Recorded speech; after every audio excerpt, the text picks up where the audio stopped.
Desplugados na área! Hoje aqui com o meu amigo Arthur, falando sobre o filme He-Man. Não, espera aí. Não é He-Man. Como é não? Os Mestres do Universo. Ah, tá. Tiraram o He-Man fora. Não faz parte do filme? Não faz, não. Não. Arthur, tudo belezinha? Tudo tranquilo? Tudo na tranquilo, paz? graças a Deus. Hoje aqui com o apoio da Tua Ideia, nos auxiliando aqui, nos patrocinando nesse episódio. Arthur, vamos lá. Essa semana a gente tá meio atrasado, né? Sim. Como a gente teve ali uma janela de filmes no cinema não tão interessantes do nosso gosto, vamos dizer Exato. assim, né? A gente resolveu voltar um pouquinho atrás e correr atrás do Mestres do Universo.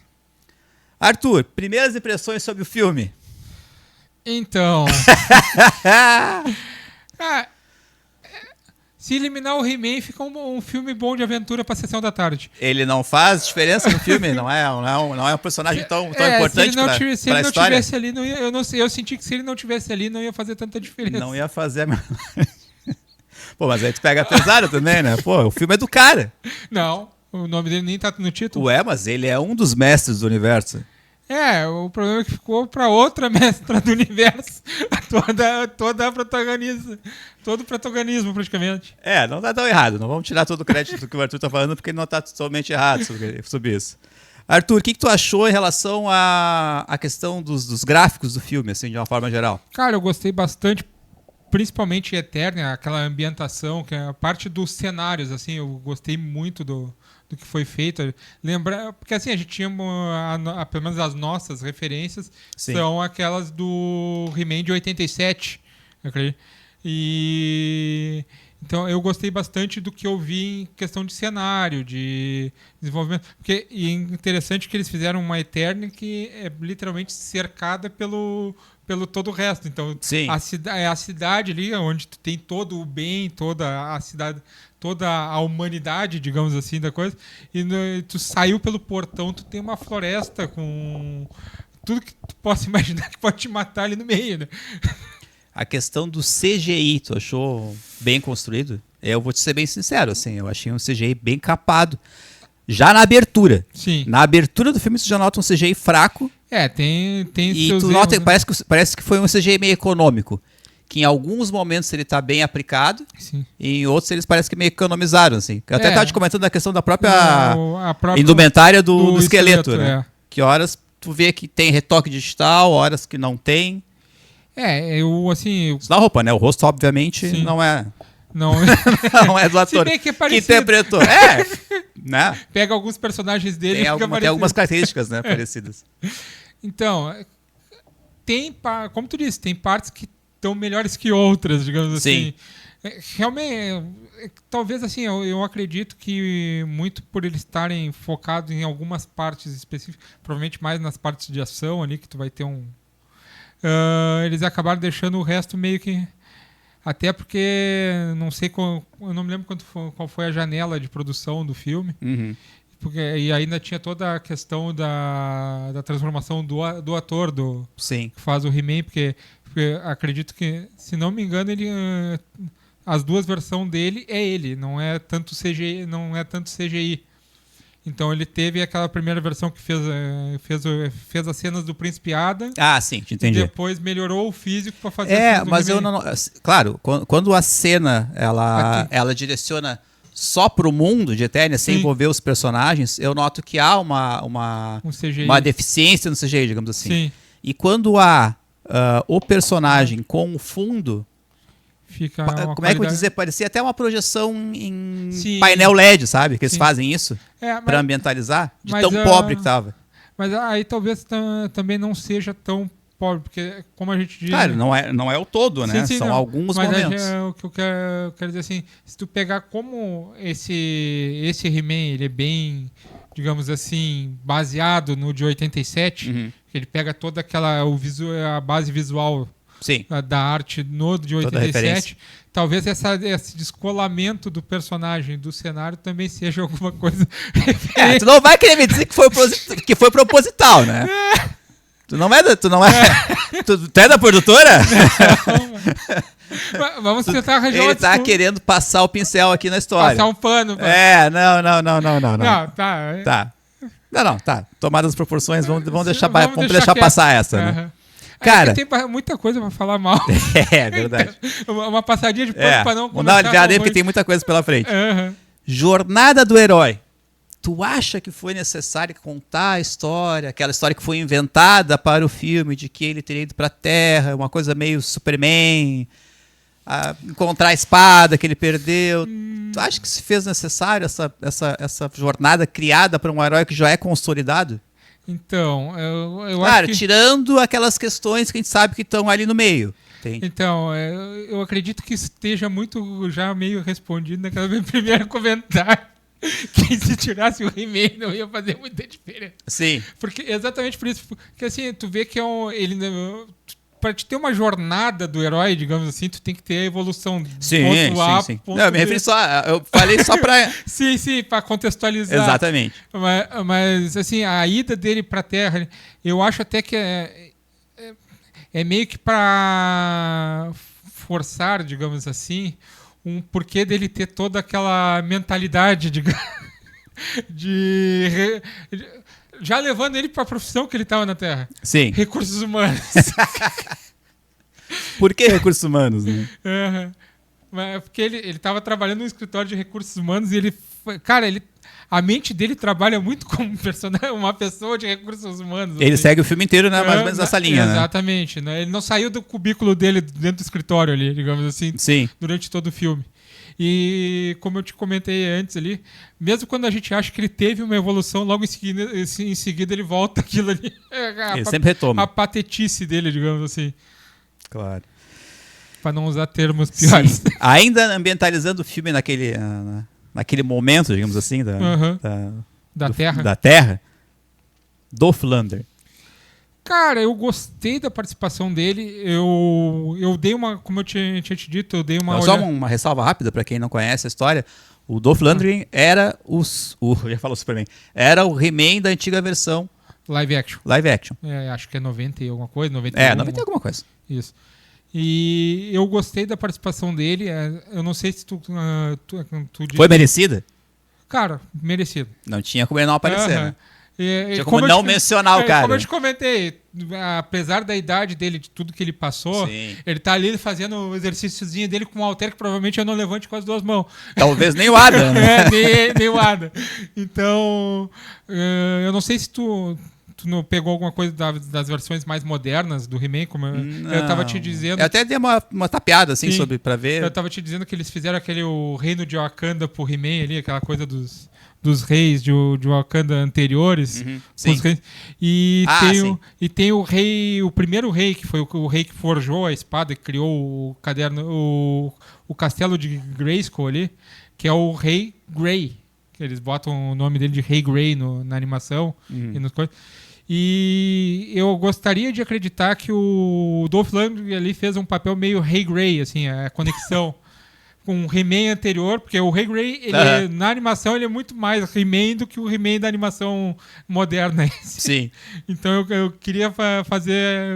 Eu fiz essa conexão da minha cabeça, assim, que ele seria muito um Rei Grey tentando passar uma mensagem ali que com certeza não foi entendida pelo Adam. É desgraça. Tanto que ele pede pra repetir, né?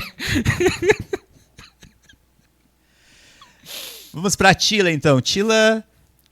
A estrela do filme. A estrela do filme. Provavelmente uma das melhores personagens do filme, se não for a melhor. Momento da chegada do personagem. Salvando o Adam da fera. Do Homem-Fera ali, né? Cara, a Teela é o Burucutu do filme. É o Burucutu do filme. Não tem outro jeito de descrever ela, assim. Da versão infantil. E aquela cena ali também, acho que não sei se dá pra considerar como um easter egg ali do caminhão da Amazon atropelando atrapalhando o homem mesmo. A Amazon, que acabou sendo o streaming do filme, que passa o filme. Que passa o filme, já mostrando que era o patrocinador desde o início. Não, veio com tudo.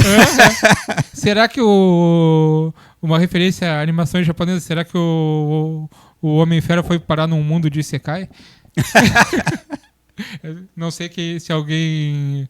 explicar um pouquinho essa referência. Se alguém acompanha a animação japonesa, assim, mas tem um tipo de animação, um tema de animação que é o Isekai, que a pessoa morre no nosso mundo e vai parar num mundo de fantasia. E normalmente o que acaba matando a pessoa é ser atropelado por um caminhão. mais próximo possível, né? Engraçado, eles vão pro mundo de fantasia depois, né? Sim. E o Fera tá lá. Voltando então pra Eternia. Sim. Falamos do mentor. Cara. Mentor. De herói a herói decrépito, bêbado. Do maior guerreiro de Eternia pro maior bebum de Eternia. Cara, o mentor... Deram uma apagada no mentor, né? Com certeza. Ele poderia deram ser bem mais...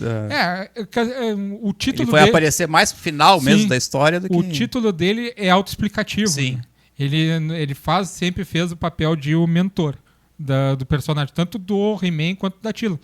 É o pai da Teela, não tem como ele escapar dessa função, né? Então... Ele era o mentor da família real. Sim, é o principal general e Exatamente. o mentor do rei. Exato. Ele mesmo, o título já... Ele mesmo repete esse título umas quantas vezes para ver se alguém acredita. Então, temos Mas é um personagem que poderia ter bem mais destaque em virtude da importância dele na história. Né? Como a gente estava comentando antes, na animação de 87, normalmente o foco era ele... Era o He-Man, a Teela e o mentor. Exato. Tinha ali participações a cá e a colar dos outros personagens que apareceram no filme ali, como a gente diz, o que a gente estava falando, o Arit, mas eram bem menores do que o dos três. Então tinha o Orco também, como tu ressaltou que sentimos falta do corpo, né? Vamos lá, vamos ao ápice do filme então. Transformação do He-Man. Então, cara, aquela inflada no bíceps ali podia ter sido melhor feito. Podia ser melhor, né? Tu achou uma coisa? Eu achei... O que tu achou? Vamos lá. Desenvolve a... Achei que botaram uma câmara de pneu embaixo assim, e encheram com Ficou artificial? Ficou artificial. Tu não achou que faltou nada nessa transformação em relação ao original? Depende do ponto de vista, assim, o que tu sentiu. Por que ele não ficou bronzeado? Então... Porque no desenho de 80 e pouco, o que acontecia? Ele é loiro, pele clara, e quando ele virava o He-Man, ele ficava mega bronzeado. Entendeu? Mas eu acho Faltou bronzeado? Faltou bronzeado. Mas em compensação eles mudaram o penteado. É? Eles mudaram o penteado em compensação. Mudou o penteado? Mudou o penteado. Ele ficou isso com não penteado. Ele ficou com... não sei se... Não, tu não vai conseguir ver ali. Aqui ele tá transformado. Tá ali ele já tá... Mas ele tem o penteadinho mais... Ele tem o penteadinho mais liso, e aí o penteadinho fica mais... Fica mais hominho, assim, mais... Não reparei. Tanto que durante a transformação dá um close no penteado dele mudando, assim. Te juro que eu não reparei. Cara, não. Então tiraram o bronzeado e botaram uma mudança de penteado. Exatamente. Substituíram. Compensar em alguma parte. É que devia ser patrocínio da L'Oréal. Porra. Aí tu me arrebenta. A L'Oréal fez o patrocínio, mandou fazer um penteado diferente pra ele. Só desgraça.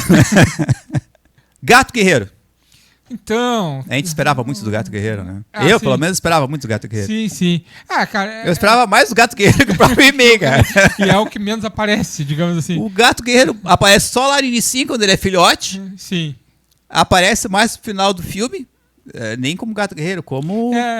como Pacato. O Pacato, né?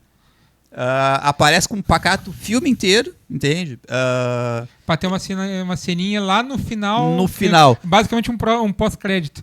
Praticamente. E, como é que eu vou dizer? Mais imponente do que ele é no desenho, né? Em relação ao filme. As cores não foram muito fiéis. O Pacato é um verde mais puxado pro musgo, um verde mais fechado, digamos assim. E no filme é um verde claro, sei lá. Sim. Temos ali a imagem. Aqui não parece tanto na TV. Mas ele é um verde... A pata, bem a ponta da pata ali, pra te ver. É um verde fica bem mais um clarinho, verde grama. Assim. Então ficou mais artificial. Ficou um CGI mais artificial do que deveria, digamos assim. Faltou a participação dele ao longo de todo o filme. Faltou a participação dele principalmente como Pacato, né? Sim. Quando ele... participa na primeira vez levando o Adam, aliás, levando já o He-Man, né? E a Teela. Dá a impressão, porque ele fala, a próxima vez eu quero vir com armadura. Uma coisa assim, dá a impressão até que ele nem vai aparecer no filme com a armadura, né? Tipo, dá a impressão que ele falou aquilo porque num próximo filme ele vai aparecer numa sequência. Mas ele, no finalzinho, já acabando o filme, ele aparece e aí já me pareceu uma construção tipo de transição da cena de filme para uma imagem estática, né? Já remetendo talvez a um álbum de uma HQ ou algo do gênero. Me pareceu que houve essa tentativa. Como se fosse uma fotografia da cena. É, uma transição para fechar assim e a imagem estática no final, que seria a fotografia, remetendo algo próximo a uma HQ. Mais um ponto ruim. Como tu disse, a gente esperava mais. Uma presença mais constante dele. Porque ele aparece... Mas de quem tu esperava mais no filme? Do He-Man? Não, assim, tá, mas é que assim, no desenho, vamos puxar pro desenho. Qual é o personagem que tu mais gostava? Do He-Man? Era o He-Man? Era o He-Man. Eu gostava bastante. Sim, eu sempre gostei muito da figura do Bárbaro.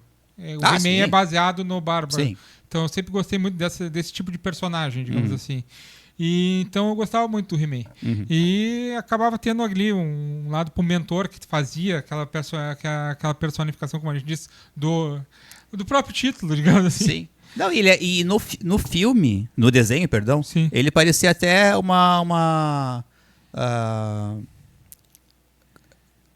ele tinha uma percepção, ele passava uma ideia mais de paternalismo, digamos assim, até pro próprio Adam, sim, né? Em termos de proteção, o próprio He-Man, enfim. Até porque a gente tinha uma participação menor do Rei. O Rei ficava muito... O Rei aparecia só no início do desenho, praticamente, e talvez no final. Exatamente. Então, o Adam tinha essa percepção, passava uma percepção de figura paterna pro próprio Adam e principalmente pro Adam, no caso, né? No desenho. E no filme isso não se construiu. Ele tentou construir, digamos ali, mas tu tem no início ali, enquanto o Adam ainda é criança, ele tentando fazer aquela coisa, mediar entre o Rei e o Adam, ele fazendo uma mediação ali, o que acaba não dando muito certo, porque o que ele esperava do Rei não acontece. Sim. E depois tu tem ele tentando isso depois que ele começa a se recuperar a passar pelos alcoólicos anônimos. Ele se recuperar do alcoolismo, tu tem ele tentando novamente criar essa figura de paternal, de mentor, digamos assim, mas fica meio estranho, porque ao mesmo tempo que ele tá tentando ajudar o Adam ali, lidar, ele mesmo não sabe lidar com as coisas. Principalmente com a Tila, porque ele espera que o Adam faça meio campo entre ele e a filha, o que fica muito estranho. Ele que deveria ser a figura que guia. Exatamente. Cara. Esqueleto. Cara, eu até gostei do esqueleto. Não ficou... Não gostou? Eu gostei. Mas não senti firmeza. Até gostei. Não, é que assim... Tem aquela cena que a gente estava falando, sim. Que aquilo eu achei um exagero, que não era necessário. E trouxe de novo para os assuntos daquelas pessoas que ficam incomodando. Mas, assim, no resto, no geral, o esqueleto ficou o esqueleto da animação. Mas você não achou que ele ficou fiel ao desenho? Sim, ele ficou fiel ao desenho, é o que eu estou dizendo. Fora aquela cena que eu acho que eles deram uma usurpada, uma fugida. Tentaram usar o personagem para dar aquela panfletada, digamos assim. Sim. Fora isso, ficou bom o esqueleto. Mas aquela cena me incomodou. Te incomodou? Exatamente, ficou incômodo. Mas assim, eu vou te dizer. Pra mim, ele foi um dos melhores personagens com certeza. Do filme. Do live action, direto. Porque, cara... Foi muito bom, cara. Sim, ó. Não sei se tu lembra, a gente tinha comentado há muito tempo num outro podcast que a gente participa, a respeito do ator, do Jared Leto. E eu cheguei a comentar com vocês. Cara, eu acho que esse personagem que ele vai fazer no He-Man vai dar bom. Não é que vai dar bom pro filme, mas ele como personagem. Ele encaixa com o personagem. Porque se tu vê todos os outros personagens que ele fez, esse personagem ele fez bem. E esse personagem, ele nem menciona nas redes sociais dele, sabe? Ele, tipo... E é engraçado porque, como a gente estava dizendo, é um personagem que encaixou bem com ele. Ele fez muito bem o personagem. Se não tivesse a panfletada, tinha ficado perfeito. Sim. Não, e as cenas, assim, a forma que a fotografia foi feita nas cenas que ele aparece, são as melhores cenas do filme. dão uma imponência, um destaque pro personagem. O próprio cenário muito dele. caricato. O próprio cenário dele é imponente. É claro. O vilão. Tu vê assim que chegou o vilão. Mas aí que tá, a imponência tá muito mais... Me parece que a fotografia, a imponência tá muito mais destacada nas cenas do vilão, entendeu? Do que do próprio mocinho, que é o... do He-Man. Que é o He-Man. Aquela cena dele acordando, eu achei muito boa aquela cena. De quem que chega o Homem-Porco e começa a tirar o lençol de cima dele. Sim. Tá. Abre a janela e vai lá e começa a tirar o lençol bem devagarinho, assim, tipo, estou em perigo, mas estou... Cara, falando nesse ponto que tu comentou, tu não sentiu referências desse filme em fotografia de outros filmes? Sim. Eu vi muita coisa assim, tipo... a cena dele descendo da espaçonave, remetendo a Star Wars, a construção da cena. Teve muita fotografia desse filme que remeteu a outros, a cópia de outros filmes. Sim, é que assim, hoje em dia... Isso é normal, mas é que ficou tão caricato pra mim, assim que... É que aí a gente vai entrar na questão do He-Man. He-Man é uma caricatura, de certa forma. Exatamente. Ele nasceu de uma caricatura, exato. Então... Acredito que assim, tu usar caricaturas para dar um up na história, acaba sendo o ponto-chave da coisa. Não, foi bem enriquecedor. Por isso que eu te falo assim, a fotografia das cenas do vilão, do esqueleto como todo, eu achei muito bem construídas. A coisa ali, mesmo, essa do lençol, por que eu achei tão interessante? Remeteu a... Essa cena remeteu, pra mim, claro, na minha visão, remeteu a... Predador.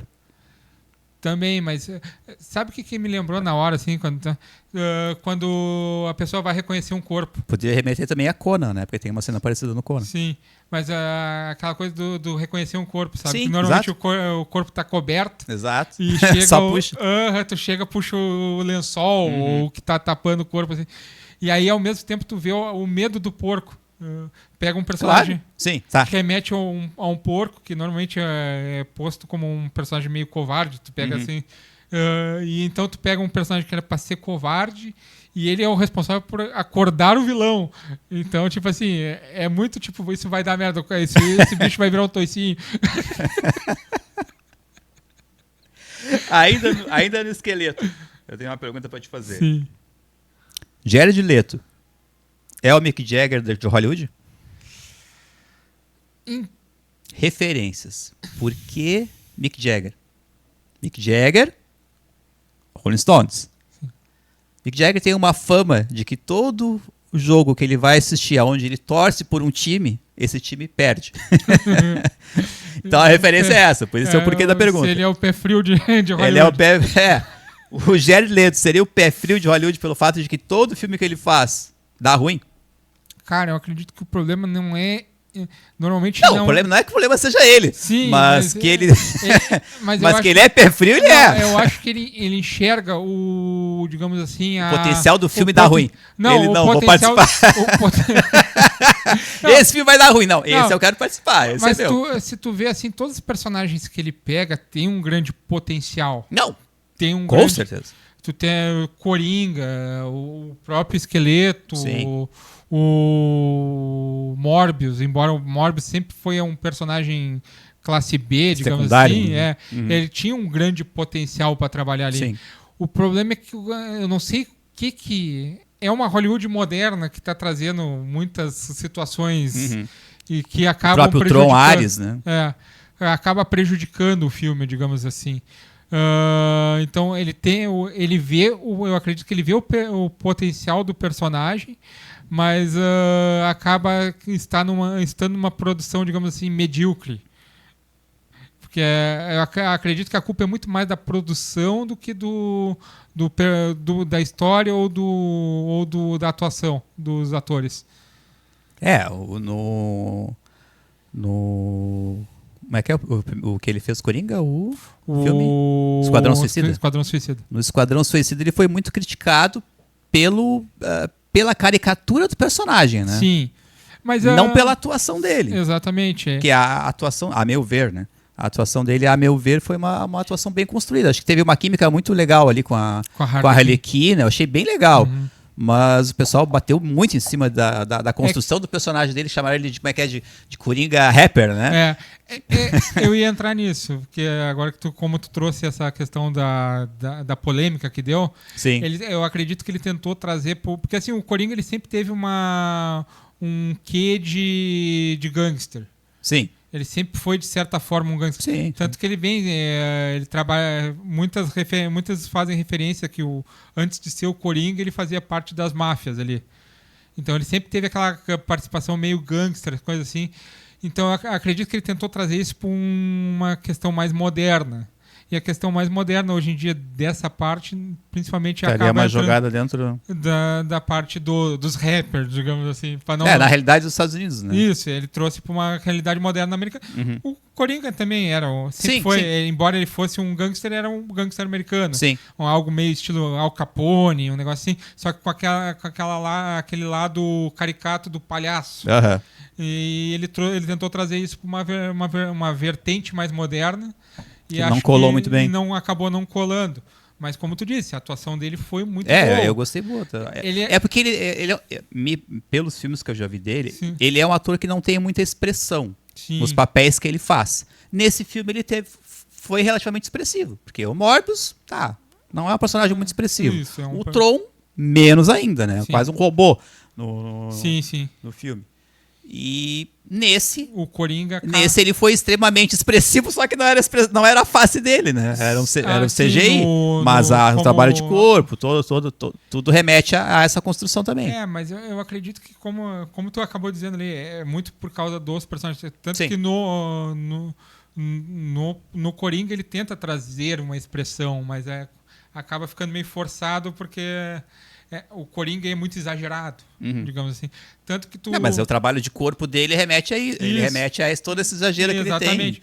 Tanto que meio teatral, assim. Se tu pegar todos os grandes atores que fizeram o Coringa na história, eles sempre acabam passando um aperto, porque assim... eles acabam entrando demais no personagem. Todos que fizeram Coringa. Sim, Coringa. E isso tu vê que... Tem a sina do Coringa. A sina do Coringa, a maldição. A maldição do Coringa. O próprio resto do elenco acaba falando sobre isso em algum momento, que a gente ficava assustado, alguma coisa assim, porque... Heath Ledger, né? E o Jared Leto passou pelo mesmo. O resto do elenco disse, cara, a gente estava apavorado, porque a gente não sabia quando ele ia dar uma doida e atirar em alguém, né? Isso que a participação dele é bem pequena no filme, né? Então, tu vê que ele realmente se empenhou no personagem. E aqui, de novo, acredito que ele trouxe muito pro personagem. Ele conseguiu realmente encarnar um pouco daquela figura que a gente via na animação e ao mesmo tempo sem ficar trazendo a caricatura, mas sem perder o tom do vilão. Porque, às vezes, assim, acho que muito do He-Man eles tentaram trazer essa caricatura e misturar com a modernidade, digamos assim, sim, e perder o toque do herói. Ficou um negócio meio palhaçado, assim, e por isso que eu digo, talvez tirasse o He-Man, ele acabou saindo da posição de herói e, como a gente disse, virou alívio cômico. Sim.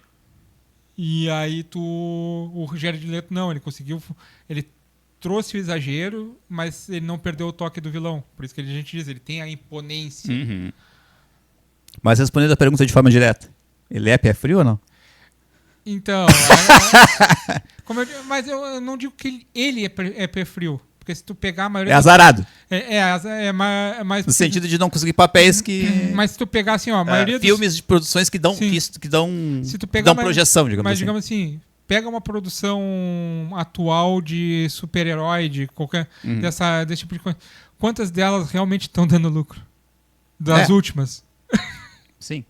Então, se tu pegar, mas é que às vezes tu pega, assim, filmes de baixa produção, que dão um bom retorno. Não, eu nem digo pelo retorno do filme, sim, mas que o personagem consegue se destacar a ponto de sim, entende? De se destacar ao ponto de conseguir outros papéis, entende? Exatamente. E ele não consegue se destacar, esse que é o detalhe. Ele não consegue ser um ator, entende? Que consegue se projetar em cima dos papéis que ele faz. Então... mas é que se tu pegar todos os papéis que ele fez, antes mesmo de sair o filme, já tinham algum burburinho por causa da fama dele? Do tema que a gente fez no... Tá. Que é uma sina que está nos filmes agora, né? Uhum. A gente está na questão da panfletagem, para não usar o termo. Sim. É uma boa forma de se referir. E isso acabava, acho que assim, fazendo ele perder muito público. Então tu pega o Morbius, foi falado antes, vai ter panfletagem. Uhum. E aí muita gente deixou de ir, e isso acaba limitando o alcance sim. do personagem. É que nem a Odisseia, né? Que a gente já falou aqui, né? O filme bombou. Sim. Mas talvez, se não tivesse passado uma ideia da panfletagem antes do filme, tinha bombado talvez tivesse bombado ainda mais. Tanto que o Spider-Man papou ele em 3 dias. Sim. Acho que foi 3 ou 4 dias, ele papou a bilheteria da Odisseia de quase 2 semanas. Isso que o Spider-Man tá no meio dos filmes de herói que já tá meio que na sina da... Sim. Vai sempre ter panfletagem. Mas como é um personagem assim, foi impressionante essa discrepância, né? Pô, 3, 4 dias. É que ao mesmo tempo tu tem que o Spider-Man é um personagem com muito peso. Não, sim, tudo bem. Mas o peso numa produção foi a Odisseia, com o diretor que tem também, né? Sim, a questão essa é a questão, entendeu? O problema é que o Nolan, ele falou anteriormente já que ia ter. Uhum. Se ele tivesse deixado no suspense, ele tinha conseguido ganhar público, porque o pessoal, é o Nolan, não vai fazer. Não vai. Se ele tivesse ficado quieto, ele tinha alcançado mais. Não, eu nem digo que ficado quieto. Se eu tivesse falado que aquele personagem que tanto falaram que ia existir no filme não existiria, entende? Já ia cair metade dos haters. Exatamente. Em cima do filme dele, entendeu? Porque tinha muito... O próprio... Qual foi o filme? O próprio Odisseia. Odisseia teve amigos meus que me perguntaram em cima disso que a gente tá falando. Eu falei, cara, vai tranquilo. Isso aí não tem no filme. E o cara foi ver e gostou. Sim. Entendeu? Então, e se eu não tivesse falado para ele, eu tenho certeza que ele não iria. Não, é aquela coisa... Teve, mas foi tão insignificante. Mas não foi o que todo mundo falava. Sim, porque a gente tá falando de um personagem específico. Que falaram que aquele personagem existiria no filme. Ele não existe no filme. Exatamente. Entende? Aí que tá a questão. Sim, isso vem de novo. É o peso do personagem. Sim. Aquele personagem tem tanto peso que se fosse feito daquele jeito, ele ia detonar o filme. Ia quebrar a história. Ele ia quebrar a história. Exatamente. Se encaminhando pro final, então, Arthur, personagem de destaque. Atila. Quem tu colocaria? Vamos colocar um ranking de 3 lugares. Quem tu colocaria como os 3 melhores personagens do filme? Então, Atila eu já sei. A Atila tem que estar porque ela foi a estrela do filme. Sim. Ela foi o personagem principal do filme. Sim. O Esqueleto. Tá. E o Roboto. O Roboto? Cara, aquela cena dele discutindo com o mentor, porque o mentor ia ter que liberar o modo guerreiro do Roboto. E o Roboto e o mentor disse assim, tá, só não atira em mim de novo. E aí ele libera assim e diz, se lembra, você prometeu. E o Roboto, eu não prometi nada. Não prometi nada. E já se armando. Cara, eu vou concordar contigo, só vou alterar a ordem. Eu colocaria o Esqueleto primeiro, a Atila e o Roboto. A Robota, né? Sim, a Robota. A Robota. Eu fico pensando assim, será que a feiticeira tá sabendo desse casinho aí do mentor com a Robota? Do mentor com a Robota. Pra quem não sabe, assim como o mentor é o pai da Atila, a feiticeira é a mãe. É a mãe. Então tem um triângulo aí triângulo amoroso meio complicado. Meio incomum, vamos dizer assim. Tu acha que já partindo para as recomendações do filme, tu acha que o score ali do MDB e do Hot Tomatoes foi justo? Cara, eu acho que o do IMDB, eu falo IMDB, não sei porque eu fico com aquele negócio PMDB, né? Não, eu fico com coisa da música, a premiação da música, que tem um nome parecido. VMB? É, uma coisa assim. É. E aí... Video Music, VMB. Eu acho que o do MDB ficou muito baixo. E eu não garantiria que chegaria no do Rotten Tomatoes. Acho que ele é um meio termo. É um pouquinho abaixo do Rotten Tomatoes e acho que bastante acima do MDB.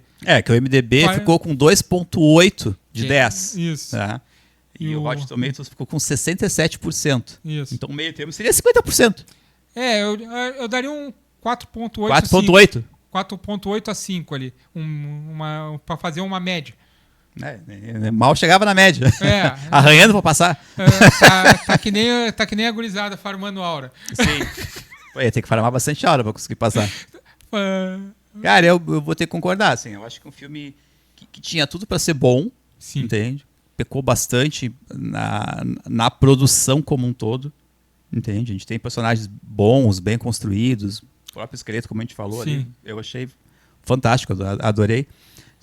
A gente sentiu falta de várias coisas, né? O próprio Pacato não virou Gato Guerreiro, o próprio Gorpo não apareceu. O Gorpo faz só a DLC, o pós-crédito. Só um pós-crédito ali. Pra dar a lição do episódio. A lição de moral, praticamente, que dá no episódio. Eu acho que faltou muita coisa, assim, a feiticeira também, tu não sente a feiticeira naquele papel dela de proteção, porque ela já perdeu o castelo, né? Ela acaba sendo... Mas eu achei bem legal também toda aquela construção da personagem que faz da transformação dela na águia, né? Sim. Aquela vibes. Eu achei aquela parte bem próxima realmente do desenho. Eu teria dado uma nota, botaria a feiticeira um pouquinho mais alto, se ela tivesse, assim, tido mais tempo de tela. Ela tem uma cena como a forma física dela ali, que é na infância do coisa. Depois ela aparece uma cena como a águia, que é... E acabou. Não tem mais a... Não, aparece duas. No fim. Aparece duas. Parece uma em cima da espada e uma que ela acorda ele, uma coisa assim, né? Aquela acorda ele é a que ela aparece em cima da espada. Que depois ele já... Ela sai de cima dele, porque ele acordou e vai pra cima da espada. Mas tem uma no final que aparece ela voando lá quando eles estão comemorando. No desfecho.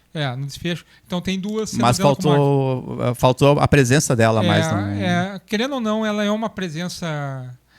Porque ela é a guardiã do poder. Do poder, exatamente. Então, tem a cena dela na ela aparece praticamente só no início do filme. Assim, quando tem ele tem a cena dela lá, digamos assim...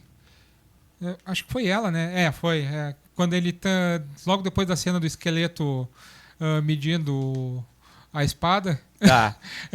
ela aparece, o esqueleto se retira e ela aparece para lembrar o He-Man que o poder não tá na espada, tá nele mesmo. Sim. Que ele mesmo diz que ele fala eu tenho a força. Sim. Não é a espada não que tem a espada, tem a força. Recomendamos? Se tu quer ver um filme Sessão da Tarde, eu recomendo. Hoje, se esse filme tivesse no cinema, valeria o ingresso do cinema? Não. Não? Como eu te disse, para ver na Sessão da Tarde eu veria. Para ver para ver no streaming, né? Vamos dar uma força aí para a Amazon, né? No streaming, já que tu já paga o streaming, vale a pena. Vale a pena. É um filme bem... É divertidinho, um filme leve. É um filme divertidinho. Bom, bem colocado. É um filme divertidinho ali. É um filme que tu não pode... Um fã... não. Fã jamais vai chamar de abominação. Exato. O fã vai dar aquele 2.2 do Rotten Tomatoes. Com certeza. Exatamente. O fã vai destruir com a história. Mas é um filme divertido. É um filme família, vamos dizer assim. Sim. Que é o conceito de filme Sessão da Tarde. Exatamente. Né? É um filme que vale a pena ver. Mas, como a gente falou, ele é bem fraco no sentido de ser literal a história, ou o mais próximo possível da história, assim, da história inicial do desenho de 84. O pessoal sempre usa essa ideia para tentar tirar a crítica, mas é uma adaptação. Sim. Beleza, é uma adaptação, mas... É que o problema é que quando cai na adaptação, tu já espera pouco, né? É que assim, quando eles vêm com a desculpa da adaptação, é que eles já vão fazer merda. A gente já tá esperando que eu falo. Tu já espera algo ruim. Exatamente. Então, assim, é uma adaptação, beleza. Mas não é porque é uma adaptação que tu pode perder a essência do personagem. Sim. O personagem, querendo ou não, o personagem sempre vai ter uma essência, que é o que acaba vinculando o fã ao personagem. O fã sempre, ele preza pela essência do personagem.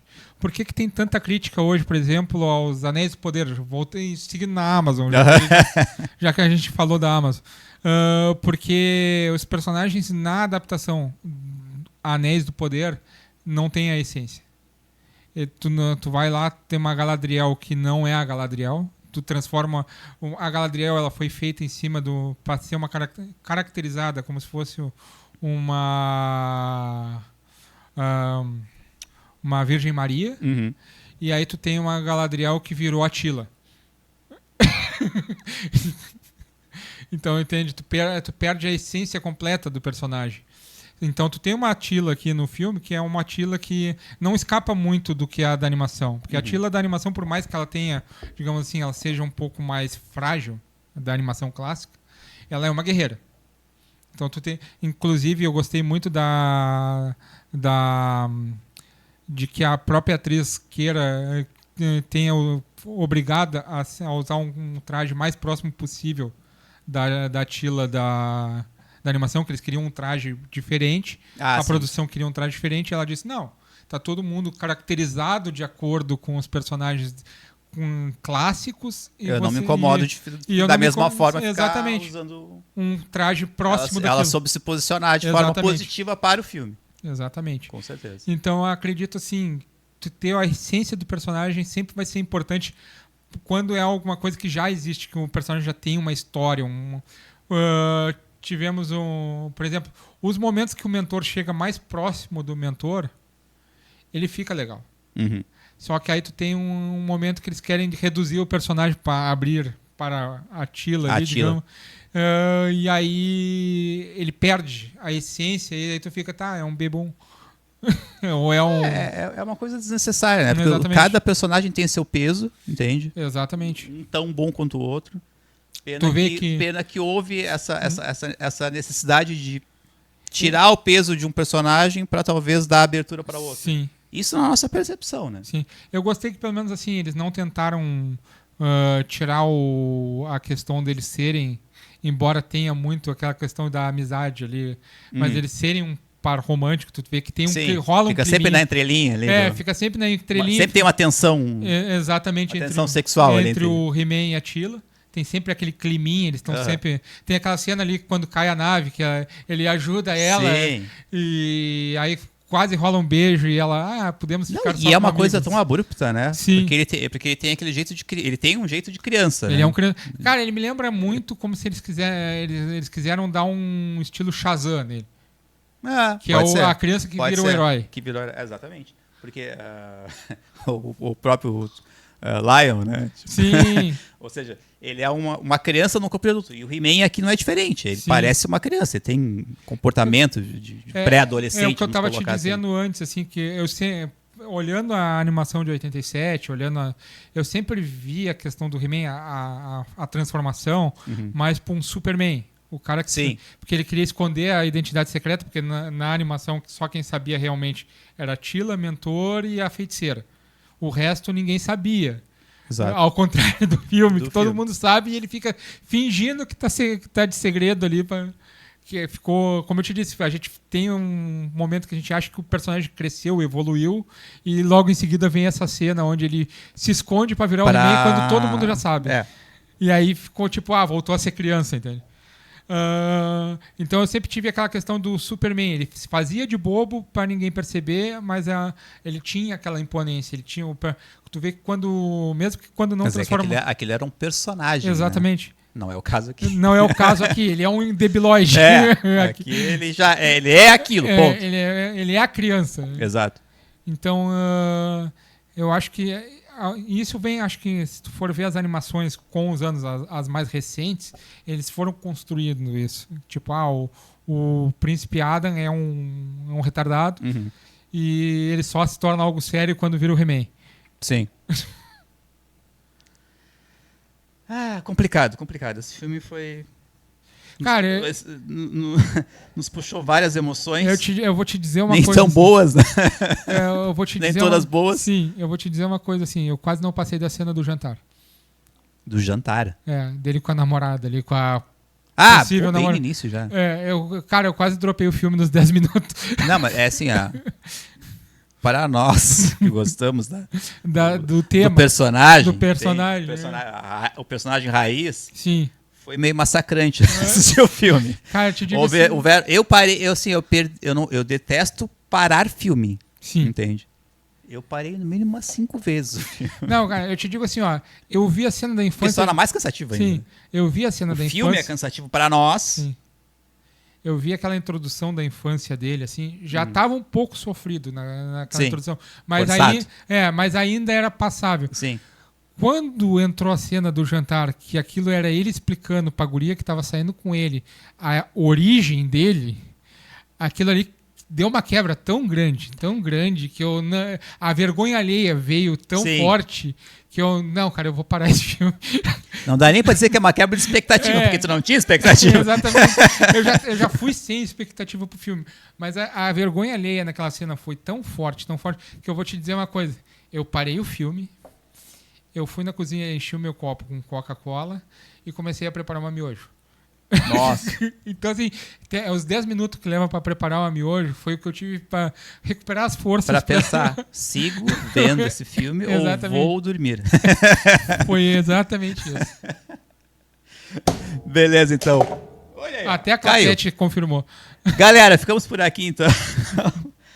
Recomendações não tão boas sobre o filme, mas vale a pena. É uma boa opção de vocês assistirem. É um divertimento razoável se tu quer ver com as crianças. É um filme suave, é um filme que tu... não veja com as crianças, desculpe. Não veja com as crianças. Sim. O filme tem classificação de 14 anos.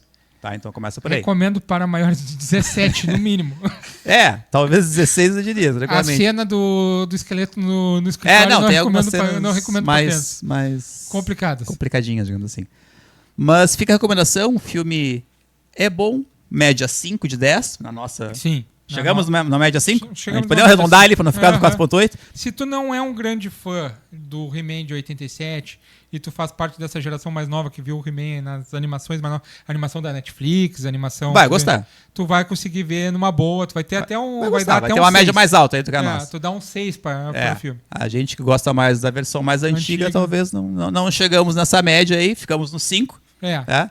Mantemos a recomendação, é um filme que vale a pena, é um filme gostoso, tem os seus fraquejos, como toda adaptação, né? Exatamente. Mas vale a pena, ficamos na média de 5. Recomendação dada. Ficamos por aqui. Galera, fica de olho. Valeu! Eu tenho a força!